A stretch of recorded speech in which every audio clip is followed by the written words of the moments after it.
Students, आज अपन optics के अंदर नेक्स्ट लेक्चर करते हैं जिसका नाम है आइंस्टीन के गुणांकों में सहज संबंध। आइंस्टीन के जो गुणांक हैं उनमें रिलेशन क्या है, और इससे पहले अपन पढ़ चुके हैं कि आइंस्टीन के जो गुणांक हैं वो क्या होते हैं। उस टॉपिक का नाम था अवशोषण, उत्सर्जन तथा उद्दीपित उत्सर्जन, absorption, spontaneous emission and stimulated emission. और इसमें तीन प्रकार के गुणांक अपन ने पढ़े थे कि प्रति सेकंड जो अवशोषण होता है, अवशोषित होने वाले जो परमाणुओं की संख्या है वो होती है, जैसे ये ऊर्जा स्तर है अपने पास m और n की बात करें अपन, निम्न ऊर्जा स्तर m है, उच्च ऊर्जा स्तर n है अपने पास। तो अवशोषण में क्या होता है कि एटम है वो ऊर्जा को अवशोषित करके निम्न ऊर्जा स्तर से उच्च ऊर्जा स्तर में संक्रमण करता है। आइंस्टीन सर ने अपने को क्या बताया कि नीचे वाले ऊर्जा स्तर से उच्च ऊर्जा स्तर में संक्रमण करने वाले परमाणुओं की जो प्रायिकता है प्रति सेकंड वो m/n यानी Pmn इक्वल्स टू क्या होती है Bmn इंटू यू, जहां Bmn क्या था, Bmn था आइंस्टीन का अवशोषण गुणांक।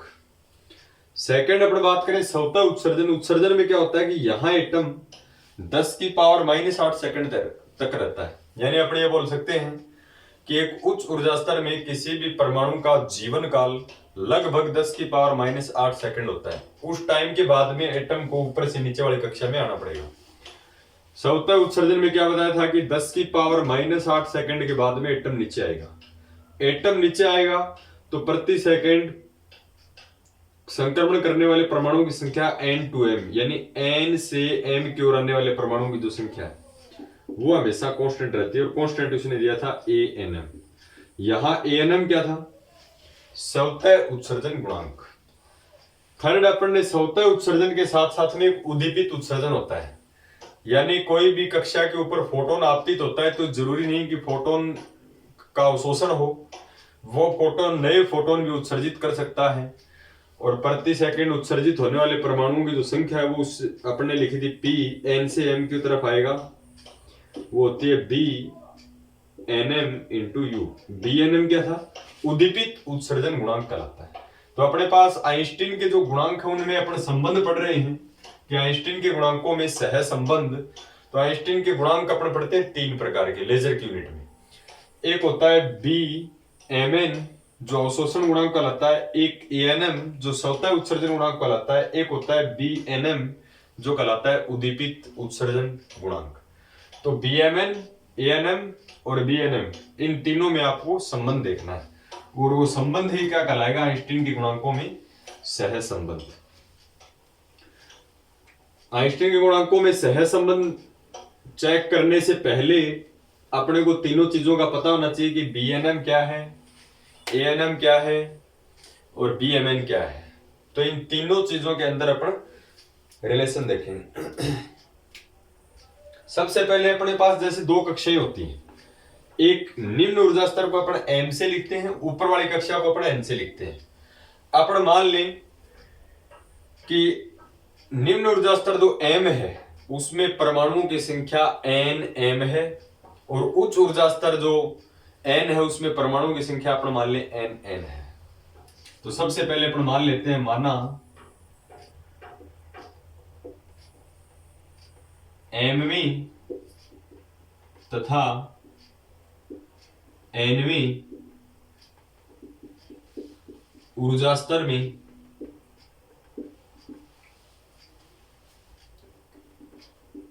परमाणुओं की संख्या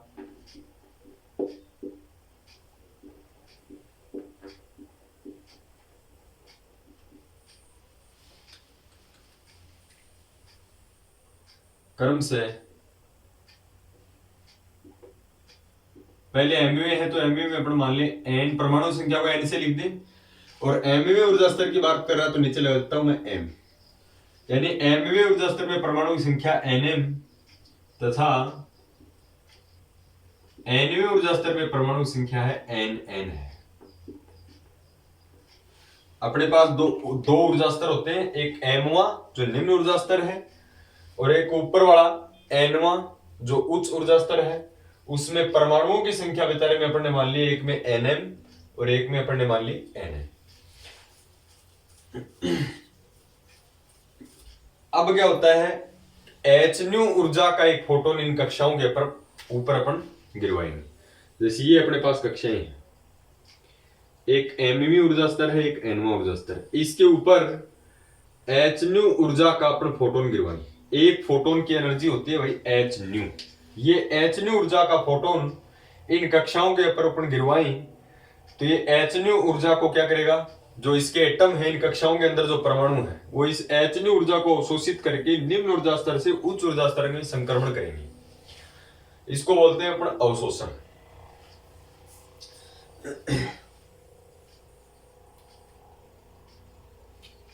तो सबसे पहले अपन लिख दें, जब hν ऊर्जा का फोटोन, जब hν ऊर्जा का फोटोन इन ऊर्जा स्तरों पर, इन दोनों पर, इन ऊर्जा स्तरों पर आपतित होता है,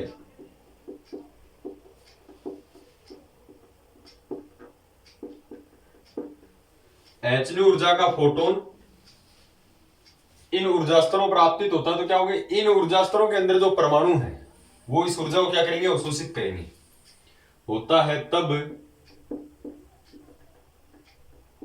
इनके परमाणु, किनके परमाणु, इन कक्षाओं में जो परमाणु हैं, इस कक्षा में कितने परमाणु हैं, nm, इस कक्षा में कितने परमाणु हैं, nn। तो इनके परमाणु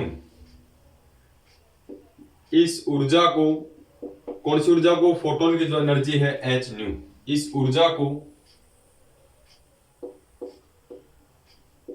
अवशोषित करके, मैंने आपको बताया था hν ऊर्जा का फोटोन जब अवशोषित होगा तो एटम कहां जाएंगे, उस ऊर्जा को पाके नीचे वाली कक्षा से ऊपर वाली कक्षा में को अवशोषित करके निम्न ऊर्जा स्तर से, लो एनर्जी लेवल से, निम्न ऊर्जा स्तर से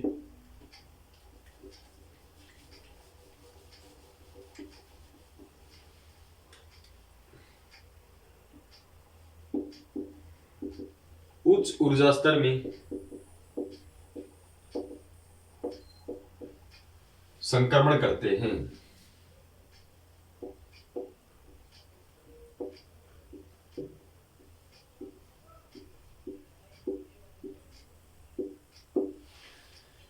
ये है सबसे पहले अपन ने m और nवें ऊर्जा स्तर में परमाणुओं की संख्या वो क्रम से मान ली, एक में nm है, ऊपर वाले में nn है।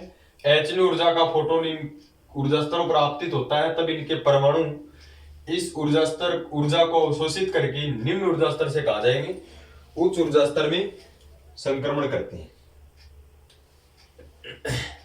यानी अब ये जो संक्रमण है ये निम्न ऊर्जा स्तर से उच्च ऊर्जा स्तर है, यानी mवें ऊर्जा स्तर से nवें ऊर्जा स्तर में है। तो इसका मतलब 100% अवशोषण की प्रक्रिया उत्पन्न हुई है।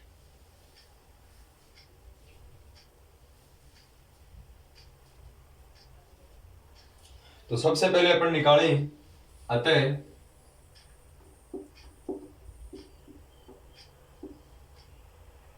m से nवें ऊर्जा स्तर में प्रति सेकंड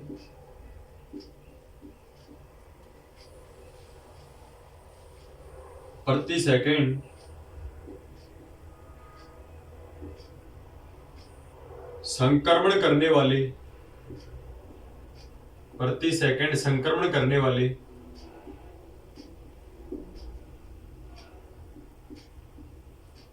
परमाणुओं की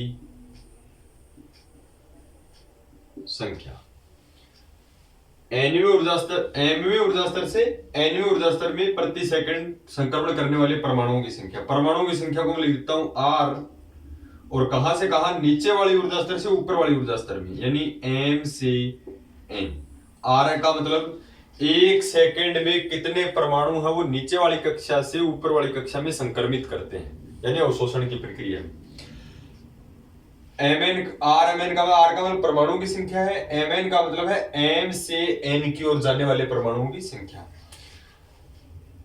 और वो अपन कितने लिखते हैं एक परमाणु के लिए। देखो आइंस्टीन सर ने अपने को क्या बताया है, b mn इंटू यू, क्योंकि ये परमाणु की संख्या ऊर्जा है ना, तो ये क्या होती है, समानुपाती होती है। समानुपाती ऐसे हटाते हैं तो एक कांस्टेंट आता है जिसको अवशोषण गुणांक कहा जाता है। अब देखो ये एक परमाणु के लिए है, अगर एक परमाणु नीचे वाली कक्षा से ऊपर वाली कक्षा में जाता है तब, लेकिन mवें ऊर्जा स्तर में अपने पास परमाणु की संख्या nm है, तो वे सारे के सारे अपन मान लें कि परमाणु नीचे वाली कक्षा को छोड़ के ऊपर चले गए। तो एक परमाणु के लिए ये है, तो nm परमाणुओं के लिए क्या होगी, nm से गुणा कर देते हैं भाई। यहां ये ऑलरेडी 1 से मल्टीप्लाई है, लेकिन परमाणुओं की संख्या एक नहीं है अपने पास। mवें ऊर्जा स्तर में परमाणु की संख्या nm है, तो hν ऊर्जा को सारे अवशोषित करके मान के चलो कि ऊपर वाली कक्षा में चले गए, यानी mवें कक्षा में जितने भी एटम हैं nm जो हैं उनके परमाणुओं के यानी संक्रमण करने की संख्या ये है, यानी m से nवें कक्षा में संक्रमण करने वाले परमाणुओं की संख्या आ गई है।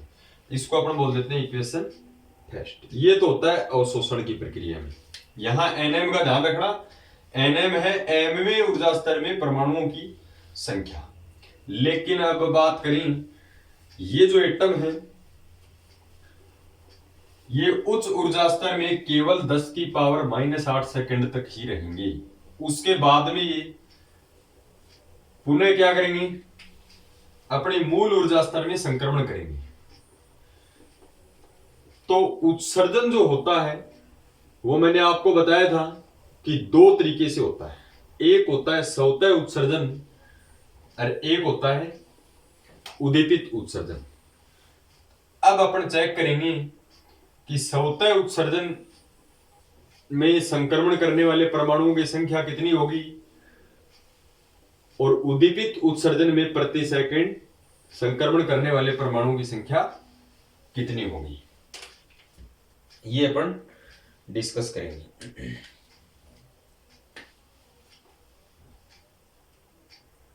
अब देखो ये जो प्रोसेस है वो किसके लिए है, अवशोषण में, यानी 1 सेकंड में एनर्जी को अवशोषित करके ऊपर वाली कक्षा में पहुंचने वाले परमाणु की संख्या है rmn, तथा स्वतः उत्सर्जन में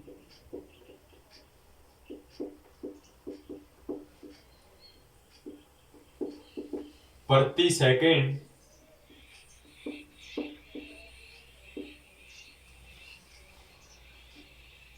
संक्रमण करने वाले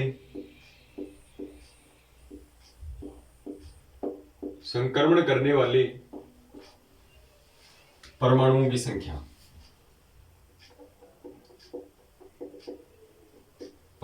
की संख्या, अब स्वतः उत्सर्जन जो देखो क्यों होगा, क्योंकि अपने को पता है कि जितने पार्टिकल परमाणु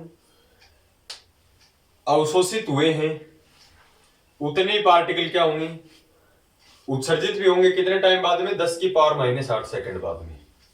तो स्वतः उत्सर्जन में प्रति सेकंड संक्रमण करने वाले परमाणुओं की जो संख्या है वो आइंस्टीन सर ने क्या होता है, कांस्टेंट रहती है, यानी वो क्या होती है, a n से m, यानी n ऊपर वाली कक्षा होगी ऊपर वाले से नीचे वाले में, इसका मतलब n से m, उच्च ऊर्जा स्तर से निम्न ऊर्जा। और आपको पता है कि उत्सर्जन कब होता है, नीचे से पार्टिकल ऊपर जाता है तो ऊर्जा को अवशोषित करता है, पार्टिकल ऊपर से नीचे आता है तो उत्सर्जन होता है।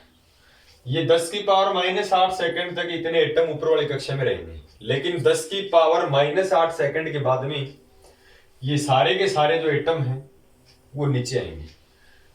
तो परमाणु उत्सर्जन की प्रक्रिया में प्रति सेकंड संक्रमण करने वाले परमाणुओं की जो संख्या है वो आइंस्टीन सर ने अपने को क्या बताई है, ANM बताई है। लेकिन अपने पास परमाणु कितने हैं उच्च ऊर्जा स्तर में, उच्च ऊर्जा स्तर में परमाणु है अपने पास n।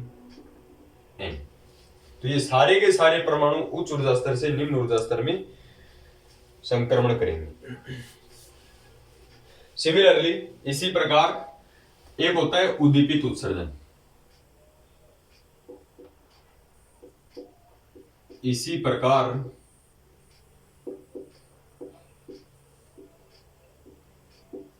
उद्दीपित उत्सर्जन में प्रति सेकंड, देखो तीनों की डेफिनेशन अच्छे तरीके से पढ़ी है तो ये टॉपिक समझ में आएगा। इसी प्रकार उद्दीपित उत्सर्जन में प्रति सेकंड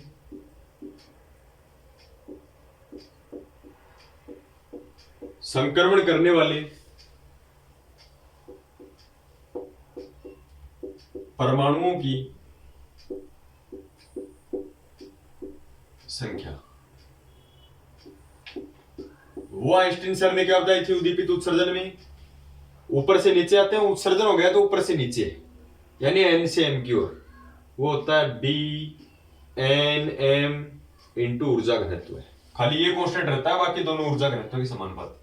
लेकिन ऊपर वाली कक्षा में परमाणु कितने हैं अपने पास, ये तो एक परमाणु के लिए है, ऊपर वाली कक्षा में परमाणु की संख्या एन एन है, तो ये हो गया, इसको मल्टीप्लाई कर दें एन एन, तो ये आ गई अपने पास इक्वेशन 2 और ये अपने पास आ गई इक्वेशन नंबर 3। तो ये अपने पास तीनों की प्रोसेस आ गई, अवशोषण की प्रोसेस, और उत्सर्जन होता है दो तरीके से। तो ये अपने पास आ गई उत्सर्जन की प्रोसेस। अब देखो उत्सर्जन हुआ दो प्रकार से, लेकिन अवशोषण हुआ एक ही प्रकार से। अतः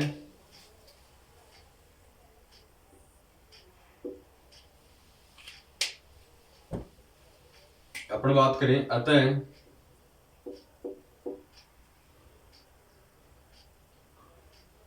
उत्सर्जन में प्रति सेकंड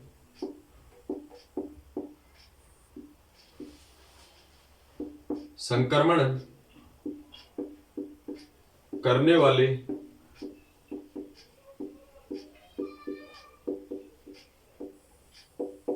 परमाणुओं की संख्या, जिसको लिख दे, देखो अवशोषण में परमाणु की संख्या आरएमएन से लिखी थी। उत्सर्जन दो तरीके से होता है, यहां मैंने आरएनएम नहीं लिखा, यहां भी नहीं लिखा, कुल के लिए लिखेंगे, क्योंकि अवशोषण केवल एक बार, उत्सर्जन दो बार, एक बार सवतः उत्सर्जन, एक बार उद्दीपित उत्सर्जन। तो उत्सर्जन की प्रक्रिया में कुल परमाणुओं की संख्या को लिख दे अपन आर से, और आर के नीचे लगा दे एन एम, क्योंकि उत्सर्जन होता है जब ऊपर से नीचे आता है, यानी एन से एम में एंटर करता है। तो कुल उत्सर्जन कितना हुआ, सवतः उत्सर्जन में तो परमाणु की संख्या है N N into A N M, उद्दीपित उत्सर्जन में परमाणु की संख्या है N N into B N M into U. ये अपने पास आ गई इक्वेशन नंबर 4। अब देखो ये तो है अवशोषण की प्रक्रिया में संक्रमण करने वाले परमाणुओं की संख्या, R M N into N M into B M N और इंटू यू। अवशोषण केवल एक बार होता है, जब फोटोन गिरता है तो उस ऊर्जा को अवशोषित करके एटम क्या करते हैं, ऊपर वाली कक्षा में संक्रमण कर जाता है। लेकिन उत्सर्जन होता है भाई दो तरीके से, एक होता है सवतः उत्सर्जन जिसमें परमाणुओं की संख्या ये है, एक होता है उद्दीपित उत्सर्जन जिसमें परमाणुओं की संख्या ये है। तो कुल उत्सर्जन में परमाणुओं की संख्या 10 प्लस 10, और जिसको लिख दिया R N M. N M का मतलब आप समझ गए कि उत्सर्जन, एम एन होता है इसका मतलब अवशोषण।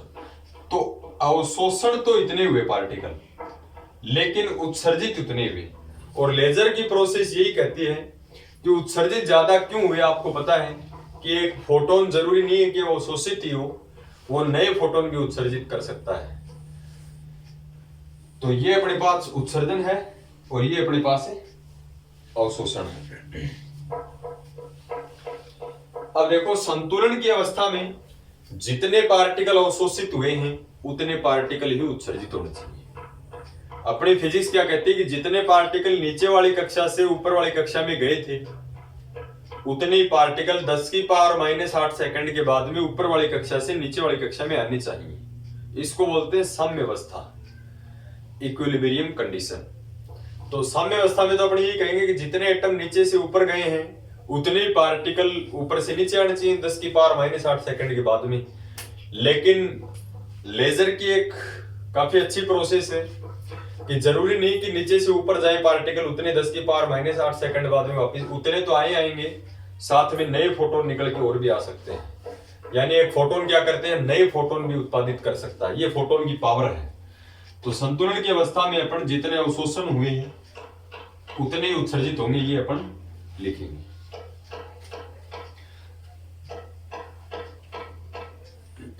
तो थोड़ा सा समझने की जरूरत है, देखो काफी इंपॉर्टेंट है और 90% एग्जाम में आने के चांसेस है।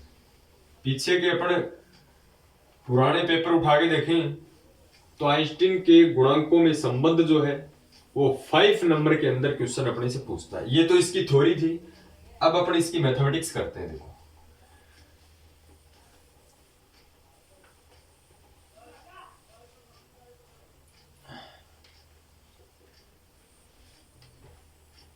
अब देखो इसकी मैथमेटिक्स करते हैं। अपने पास ये आ गए कि कुल अवशोषण इतना हुआ, कुल उत्सर्जन इतना हुआ। साम्य अवस्था में दोनों क्या कर दें, बराबर कर दें कि जितने पार्टिकल नीचे से ऊपर गए उतने ऊपर से नीचे आएंगे अपने हिसाब से। तो साम्य अवस्था में इन इक्विलिब्रियम, साम्य अवस्था में क्या होना चाहिए, RNM या RMN बराबर क्या होना चाहिए, RNM, यानी अवशोषण और उत्सर्जन बराबर होना चाहिए। साम्य अवस्था में ये होगा भाई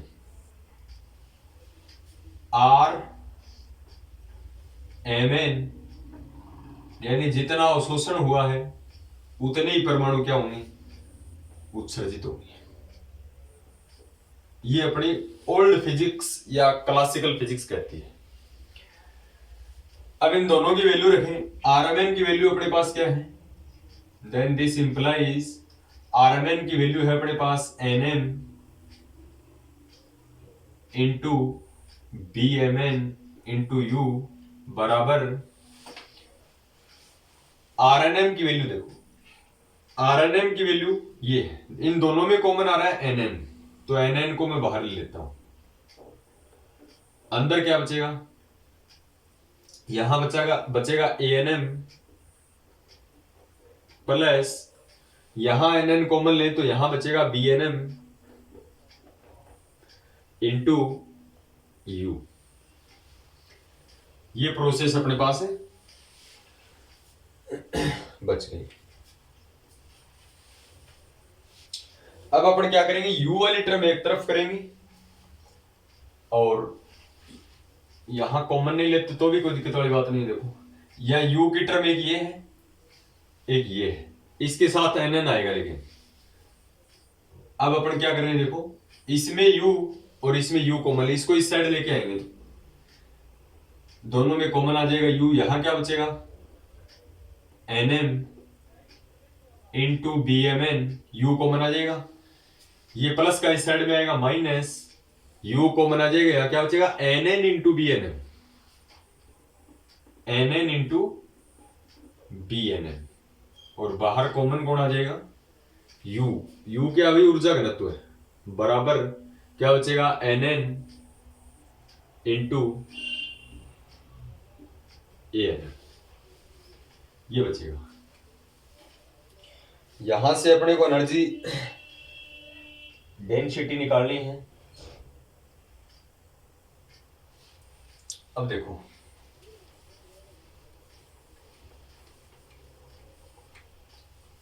काफी इंपॉर्टेंट टॉपिक है। अब ये टर्म मैं कॉमन ले रहा हूं इसमें,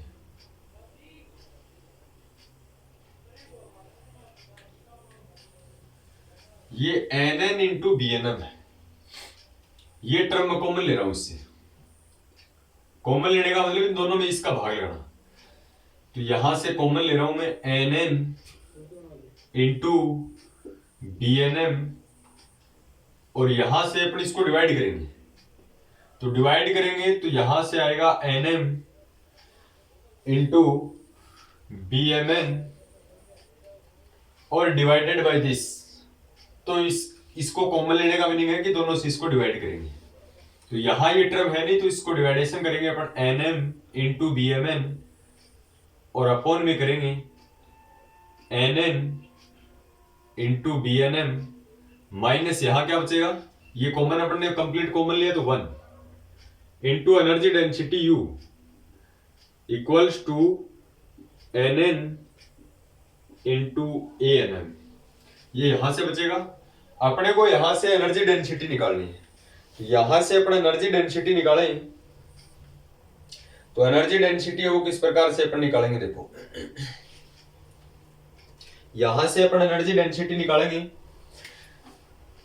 यू निकालेंगे अपन इस प्रकार से, और यहां ये जो यू के मल्टीपल में है ये इस साइड में जाएगा डिवाइड में, और दोनों साइड एन एन है वो कैंसिल हो रहा है, यहां एन एन है और यहां एन एन है, ये कैंसिल, ये बी एन एम गुणा में है इसके भाग में जाएगा, और ये भी गुणा में है इसके भाग में जाएगा। तो इसको मैं क्या लिखता हूं, एनर्जी डेंसिटी यू,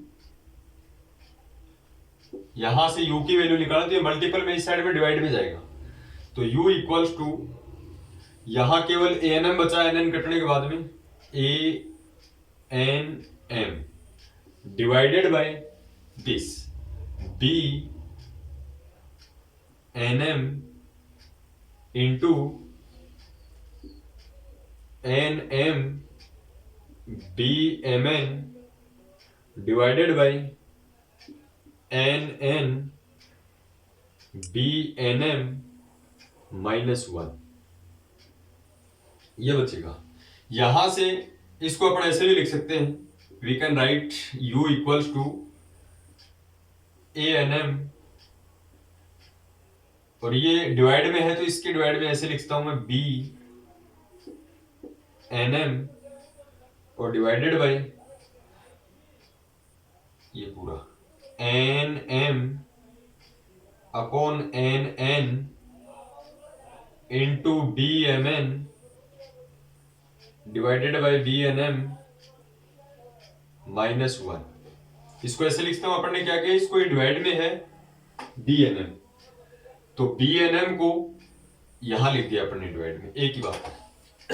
अब इसके आगे की प्रोसेस अपन करते हैं, तो अपन एक यूज लेंगे मैक्सवेल बोल्ट्जमान स्टैटिस्टिक्स का। मैक्सवेल बोल्ट्जमान सांख्यिकी है अपने पास, तो मैक्सवेल बोल्ट्जमान सांख्यिकी है वो अपन ने थर्मोडायनेमिक्स के अंदर पढ़ी है, एमबी स्टैटिस्टिकल, 3 प्रकार की वहां पर सांख्यिकी पढ़ी है। मैक्सवेल बोल्ट्जमान सांख्यिकी है, एक फर्मी डिराक सांख्यिकी है, एक बोस आइंस्टीन सांख्यिकी है।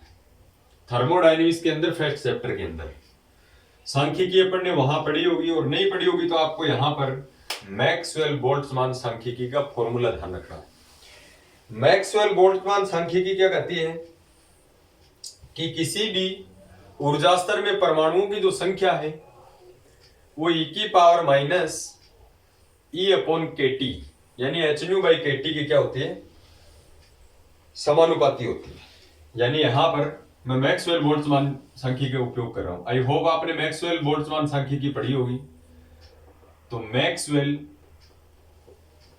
बोल्ट्जमान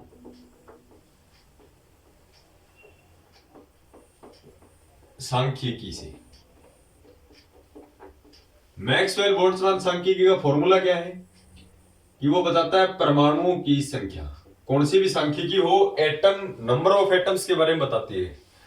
परमाणुओं की संख्या जो है वो इस प्रकार से लिखता है, e to the power minus E upon K T. अब अपने को देखो n की जरूरत नहीं पड़ेगी, n m की जरूरत पड़ेगी, तो इसके नीचे मैं m लगा देता हूं, तो इसके नीचे भी आपको क्या लगाना पड़ेगा, em। एक अपने को n की जरूरत पड़ेगी, एंड यहां पर लिख देते हैं n बराबर क्या होता है, e to the power minus E upon K T. ये है बोल्ट्जमान नियतांक, t है टेम्परेचर, e होती है एनर्जी।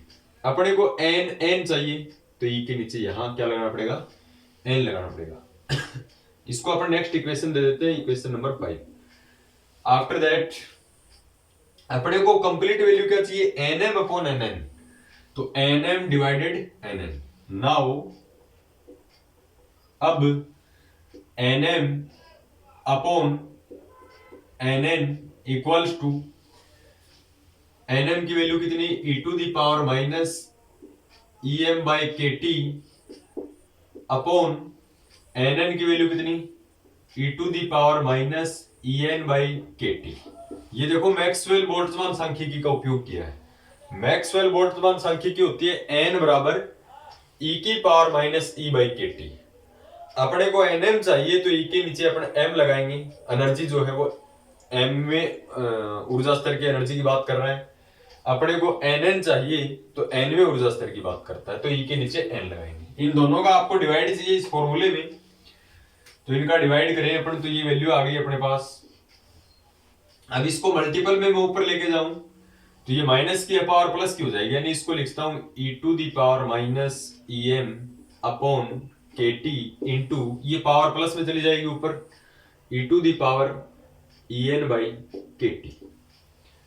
और मैं इसको क्या लिखता हूं, दोनों के बेस समान है, आधार समान है तो घातें जुड़ जाएंगी, तो ई टू दी पावर क्या हो जाएगा, ये 1 अपॉन के टी कॉमन आएगा, अंदर बचेगा, पहले प्लस वाला लिख देता हूं मैं, E N minus E M divided by K T. और ई एन देखो क्या है, ई एन का मतलब एनवें ऊर्जा स्तर में परमाणुओं की ऊर्जा, ई एम का मतलब एमवें ऊर्जा स्तर में परमाणुओं की ऊर्जा, E N minus E M है यानी ऊर्जा माइनस ऊर्जा है, तो आएगी नई एनर्जी, और उस एनर्जी को मैं लिख देता हूं एच न्यू, फोटोन की एनर्जी। तो यहां से ई टू दी पावर आ जाएगा H nu by K T. और अपने को ध्यान रखना है कि यहां एच न्यू किसको लिखा अपन ने, E N minus E M को लिखा है। Now putting this value in equation 5, now putting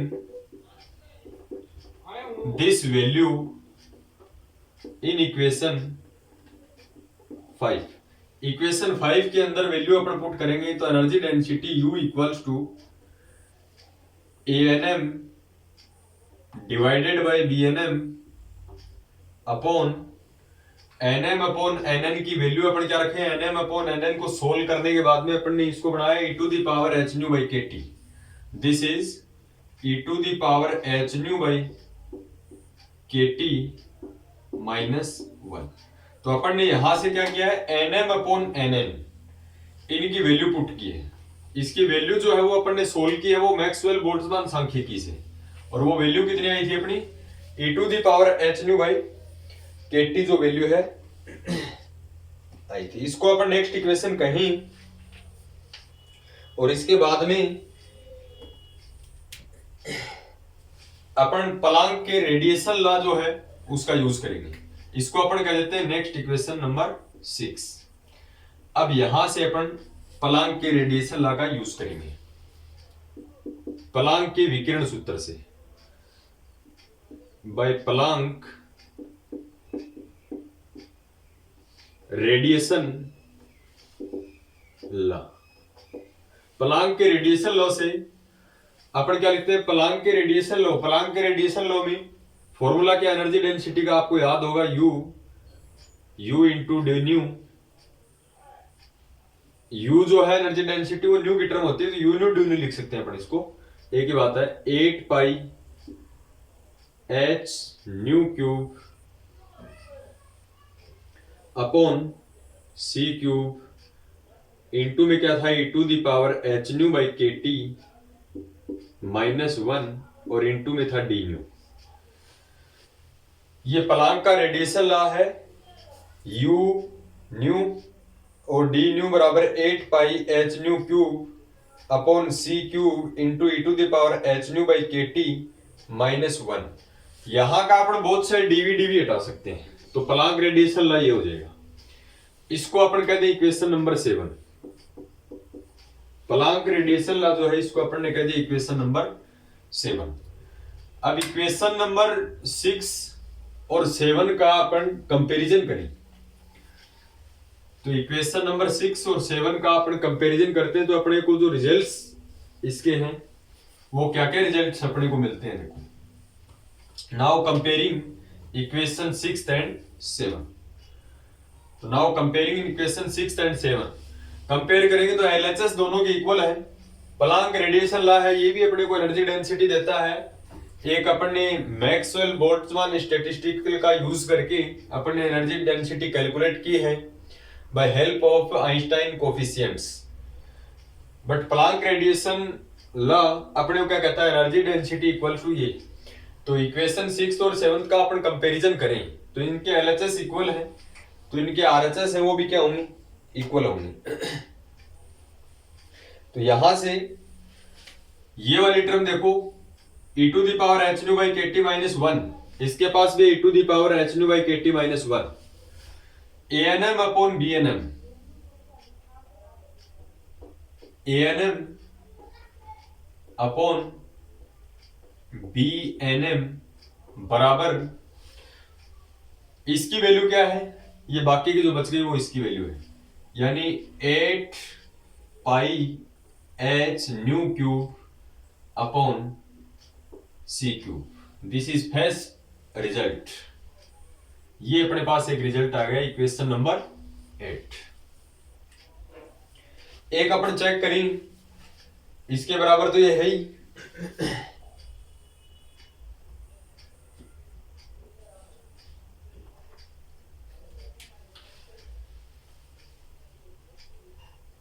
एक अपना इक्वेशन नंबर यहां जो 6, इसके इनटू में देखो e to the power h nu by kt जो है, इसके इनटू में एक क्वांटिटी और है अपने पास bmn अपॉन anm है, bmn अपॉन bnm है, bmn अपॉन bnm है। ये क्वांटिटी अपन ने यहां लिखी नहीं, फिर -1 है। मैक्सवेल इससे 5 इक्वेशन में देखो e to the power h nu by kt अपन ने किसको लिखा है, nn अपॉन nm, इनटू में bmn अपॉन bnm था वो अपन ने यहां लिखना भूल गए थे।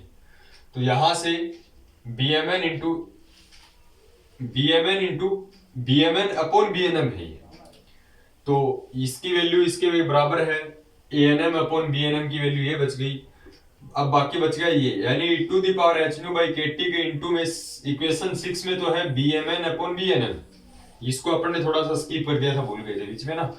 और e to the power h nu by kt into यहां 1 है, तो इसका मतलब इसका कंपेयर करें तो bmn upon bnm equal to 1 and bmn upon bnm equal to 1, और इसको इस साइड में लेके जाए 1 से मल्टीप्लाई करें तो ये क्या हो जाएगी, bmn बराबर bnm। This is equation number 9। अब bmn क्या है और bnm क्या है। bmn का मतलब है कि m से n यानी आइंस्टीन का अवशोषण गुणांक, और bnm है इसका मतलब, bnm का मतलब है उत्सर्जन गुणांक। और कौन सा उत्सर्जन गुणांक, उद्दीपित उत्सर्जन गुणांक। तो इसके अपन लैंग्वेज में लिख सकते हैं, अतः आइंस्टीन का अवशोषण गुणांक तथा उत्सर्जन जो गुणांक, उद्दीपित उत्सर्जन गुणांक है वो क्या होते हैं, बराबर होते हैं। और एक इन दोनों का जो अनुपात है anm और bnm, anm का मतलब स्वतः उत्सर्जन गुणांक, bnm का मतलब उद्दीपित उत्सर्जन गुणांक, इन दोनों का अनुपात 8 पाई h new cube upon c cube के बराबर होता है। और सेकंड रिजल्ट क्या लिखोगे, नीचे आपको दोनों रिजल्ट लिखते हैं कि अर्थात anm यानी स्वतः उत्सर्जन गुणांक, bnm का मतलब उद्दीपित उत्सर्जन गुणांक 8 पाई h new cube upon c cube, यानी आवर्ती के घन के समानुपाती होते हैं। बाकी ये कांस्टेंट है। तो यहां तो आपको दो इसके लैंग्वेज क्या लिखोगे, स्वतः उत्सर्जन गुणांक तथा उद्दीपित उत्सर्जन गुणांक का अनुपात आवर्ती न्यू के घन के समानुपाती होता है। सेकंड रिजल्ट क्या मिला, bmn का मतलब है आइंस्टीन का अवशोषण गुणांक, bnm क्या है, उद्दीपित उत्सर्जन गुणांक, दोनों क्या होते हैं, बराबर होते हैं।